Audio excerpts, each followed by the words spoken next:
Permasalahan tapal batas, hak ulayat adat, antara suku Mi dan suku Kamoro, di distrik Kapiraya, Kabupaten Deiyai, Provinsi Papua Tengah, sudah lama terjadi, dan sering memicu konflik, yang berujung pada korban jiwa, dan korban harta benda, antara suku Mi dan suku Kamoro. Ibarat kedua suku ini, hidup seperti kucing dan tikus, saling serang, akibat tidak jelas tapal batas hak ulayat adat, di distrik Kapiraya, Kabupaten Deiyai. Oleh karena itu, intelektual muda suku Mi, Herman Ano, S.Sos, MIP, Sabtu, tanggal 22 November tahun 2025, di Nabire menegaskan bahwa, pentingnya, koordinasi segera, antara pemerintah Deiyai, pemerintah Dogiai, pemerintah Mimika, dan pemerintah Provinsi Papua Tengah. Untuk segera, menyelesaikan persoalan tapal batas, hak ulayat adat ini, dan juga, perlu adanya koordinasi, untuk menghindari konflik berkepanjangan, antara suku Mi dan suku Kamoro. Ia juga mengingatkan, agar tidak dilakukan pemekaran kampung, tanpa pengaturan tapal batas hak ulayat adat yang jelas, agar tidak memicu ketegangan baru, antara suku Mi dan suku Kamoro, di distrik Kapiraya, Kabupaten Deiyai. Konflik tapal batas, hak ulayat adat, antara suku Mi dan suku Kamoro, dampaknya akan terjadi konflik pertumpahan darah, karena pertikaian antara suku Mi dan suku Kamoro di Kapiraya ini, akan berakar pada ketidakjelasan tapal batas, wilayah hak ulayat adat, yang menyebabkan persaingan dan konflik yang berkepanjangan, bahkan, akan termasuk dalam kategori pertikaian berdarah. Konflik antara kedua suku ini juga diperparah dengan kegiatan ilegal, seperti penebangan liar kayu, dan pertambangan emas, tanpa izin, yang merusak lingkungan adat kedua suku, maka pertikaian kedua suku ini makin memperumit masalah sosial dan ekonomi di distrik Kapiraya, Kabupaten Deiyai, ujar Herman. Permintaan koordinasi antara pemerintah daerah ini, agar pemerintah daerah terkait, pemerintah daerah Kabupaten Deiyai, pemerintah daerah Kabupaten Dogiai, pemerintah daerah Kabupaten Mimika, dan pemerintah daerah Provinsi Papua Tengah, agar segera melakukan koordinasi maksimal bersama kedua suku yang bertikai di Kapiraya. Harapan Herman ini, agar serius dapat mengatasi persoalan tapal batas, pemilik hak ulayat adat.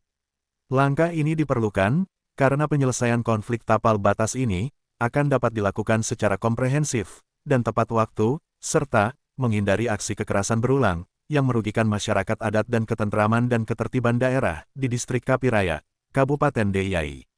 Untuk itu, Herman Ano, menambahkan, bahwa, resiko pemekaran kampung, tanpa penataan tapal batas, hak ulayat adat, dan tanpa diimbangi dengan penetapan tapal batas, hak ulayat adat yang jelas, maka akan terjadi konflik baru, antara suku Mi dan suku Kamoro, ujar Ano. Oleh sebab itu, kata dia, kebijakan pemekaran wilayah, memerlukan pertimbangan matang, dan penyelesaian sengketa, tapal batas hak ulayat adat secara damai, dengan melibatkan seluruh elemen adat dan pemerintah, di Provinsi Papua Tengah. Maka, kata Ano, peran pemerintah dan masyarakat adat, dalam penyelesaian konflik tapal batas, hak ulayat adat, bukan hanya tugas pemerintah daerah, tapi juga memerlukan peran serta masyarakat adat, hal ini, untuk menjaga dan mengamankan penyelesaian tapal batas hak ulayat adat.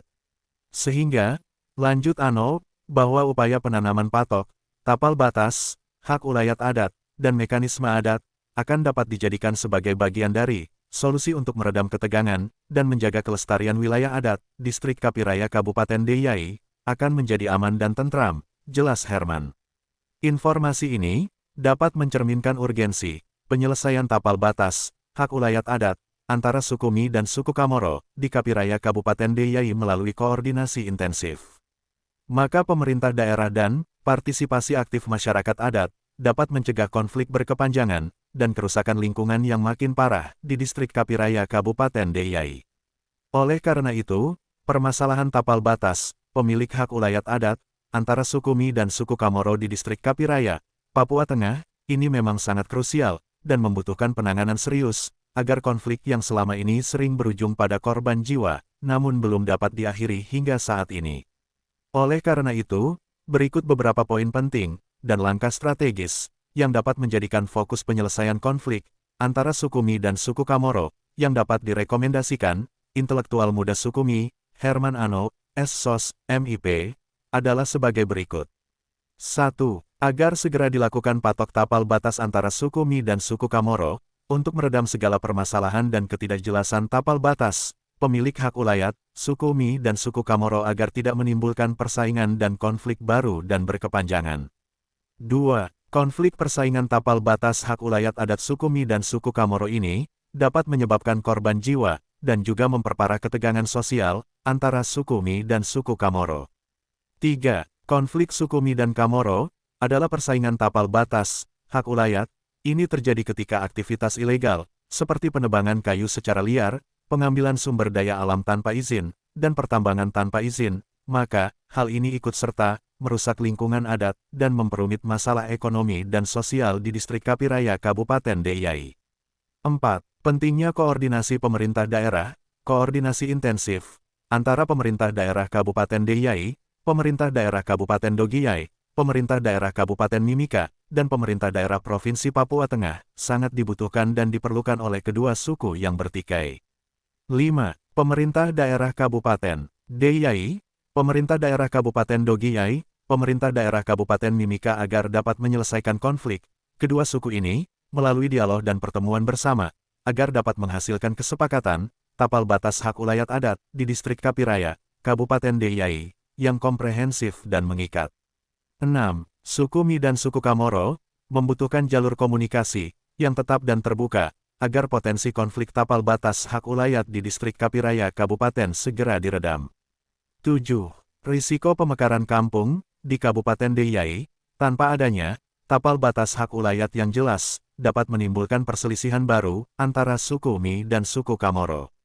8. Kebijakan pemerintah daerah Kabupaten Deiyai terhadap pemekaran wilayah harus didahului dengan proses penataan tapal batas hak ulayat adat, dengan melibatkan masyarakat adat, dan para tokoh dari suku Mi dan suku Kamoro, agar tidak menimbulkan konflik tambahan. 9. Peran masyarakat adat, dan pemerintah masyarakat adat, perlu dilibatkan, agar aktif memberikan batas wilayah adat, dalam proses penetapan tapal batas, dengan mengacu pada mekanisme adat yang selama ini berlaku. 10. Penanaman patok, tapal batas fisik yang jelas, akan membantu mengurangi ketegangan di lapangan. 11. Pemerintah harus memberikan pendampingan hukum dan administratif untuk menguatkan hasil kesepakatan. 12. Melakukan pemetaan partisipatif dengan melibatkan perangkat adat dan pemerintah untuk menetapkan tapal batas fisik. 13. Mengharmonisasi perda atau kebijakan terkait wilayah adat yang bisa menjadi landasan hukum penetapan batas. 14. Memberikan edukasi dan sosialisasi kepada masyarakat kampung mengenai pentingnya batas wilayah yang jelas. 15. Mengawasi dan menindak tegas aktivitas ilegal yang merusak wilayah adat agar tidak menimbulkan konflik baru. 16. Pendekatan ini perlu dilakukan dengan sensitivitas budaya dan memastikan seluruh pihak agar merasa didengar serta aman demi tercapainya perdamaian dan pembangunan berkelanjutan di Kapiraya.